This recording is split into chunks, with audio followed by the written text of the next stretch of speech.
Apakah selama ini kita memiliki konsep Injil itu yang terlalu sempit? Maksudnya adalah begini, kita ini terjebak pada antroposentris. Kalau kita beribadah kepada Tuhan, kita jadi orang Kristen, fokusnya itu lebih ke arah saya punya kebutuhan dan bagaimana kebutuhan saya dipenuhi. Tugas gereja bukan memenuhi kebutuhan yang dirasakan jemaat, tapi menunjukkan kebutuhan yang hakiki, lalu menolong jemaat untuk merasakannya. Kebutuhan yang hakiki itu apa? Bahwa persoalan utama kita itu adalah dosa dan sumber segala kejahatan itu adalah hati kita. Kalau orang-orang Kristen itu pemahaman terhadap Injilnya itu sempit. Cuma kita sama Tuhan, cuma meditasi, disiplin rohani, walaupun semua itu baik. Kalau cuma sebatas itu, memahaminya hubungan kita itu kita diselamatkan oleh Tuhan dan titik, maka yang terjadi adalah privatisasi agama. Dan pada akhirnya kalau ini berlangsung terus-menerus, kekristenan akan kehilangan suara publik. Kekristenan kehilangan suara publik. Karena kita nggak berani menyentuh isu-isu tentang pekerjaan misalnya. Kita nggak pernah bicara di mimbar tentang hobi. Kita nggak pernah bicara di mimbar tentang seks. Kita nggak pernah bicara di mimbar tentang macam-macam. Karena di dalam Dialah telah diciptakan segala sesuatu. Yang ada di surga dan yang ada di bumi, yang kelihatan dan yang tidak kelihatan, baik singgasana maupun kerajaan, baik pemerintah maupun penguasa. Segala sesuatu diciptakan oleh Dia dan untuk Dia. Dan oleh Dialah Ia memperdamaikan segala sesuatu dengan dirinya, baik yang ada di bumi maupun yang ada di surga, sesudah Ia mengadakan pendamaian oleh darah salib Kristus. Berarti kalau memang yang dipikirkan, yang dibicarakan itu global atau kosmik, kita kan mungkin merasa gini, berarti gereja itu nggak penting ya.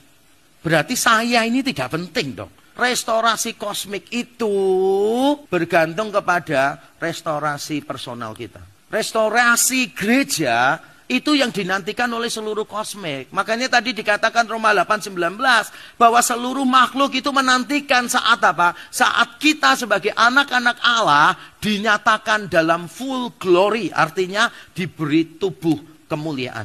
Karena kalau momen itu tidak terjadi, restorasi kosmik tidak terjadi. Gitu loh maksudnya. Bukan berarti restorasi kosmik ditentukan oleh kita. Bukan. Tapi restorasi kosmik baru terjadi setelah ada restorasi gereja. Kevin DeYoung mengatakan begini, kadangkala pencari jiwa itu, pemenang-pemenang jiwa, orang yang suka menginjil dan orang yang suka memuridkan, memang seringkali melupakan, mengabaikan kisah yang tadi itu, bahwa nanti kosmik akan diubahkan seluruhnya. Bukan cuma masalah jiwa diselamatkan. Tapi DeYoung juga memberitahu kita kebenaran yang penting. Tapi kita jangan melakukan kesalahan. This gospel of atonement and forgiveness of sins must never be derided as a half gospel. Incomplete gospel. Nggak bisa. Jangan dianggap ini sebagai Injil yang separuh. Makanya tadi saya mengatakan itu Injil yang sempit, bukan Injil yang separuh. Ngerti nggak? Kalimat saya itu bukan separuh gospel. Tapi Injil yang sempit. Yang sempit bukan Injilnya. Pemahaman kita tentang Injil yang sempit. Tapi bagaimanapun itu tetap full gospel. Itu tetap Injil yang utuh, bukan tidak utuh.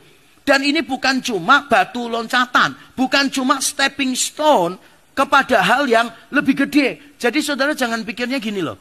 Tujuan utama Allah itu merestorasi kosmik. Dan kita ini hanya ya dekorasinya lah salah satunya.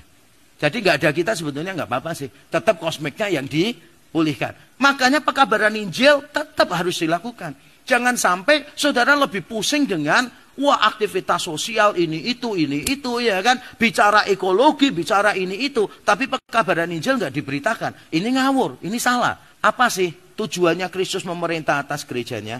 Yaitu supaya pada akhirnya melalui gerejanya ini Tuhan membawa segala sesuatu kepada restorasi yang penuh. Jadi restorasi kosmik yang penuh itu terjadi Tuhan melibatkan gereja. Kita bukan penentu, tapi kita dilibatkan. Penentunya tetap Kristus dengan korbannya yang sempurna, pendamaiannya. Tapi ketika Kristus menyiapkan semuanya, dan dia sedang bekerja sekarang ini, terus menerus bekerja, already but not yet, nanti kita akan melihat bahwa gereja memegang peranan penting.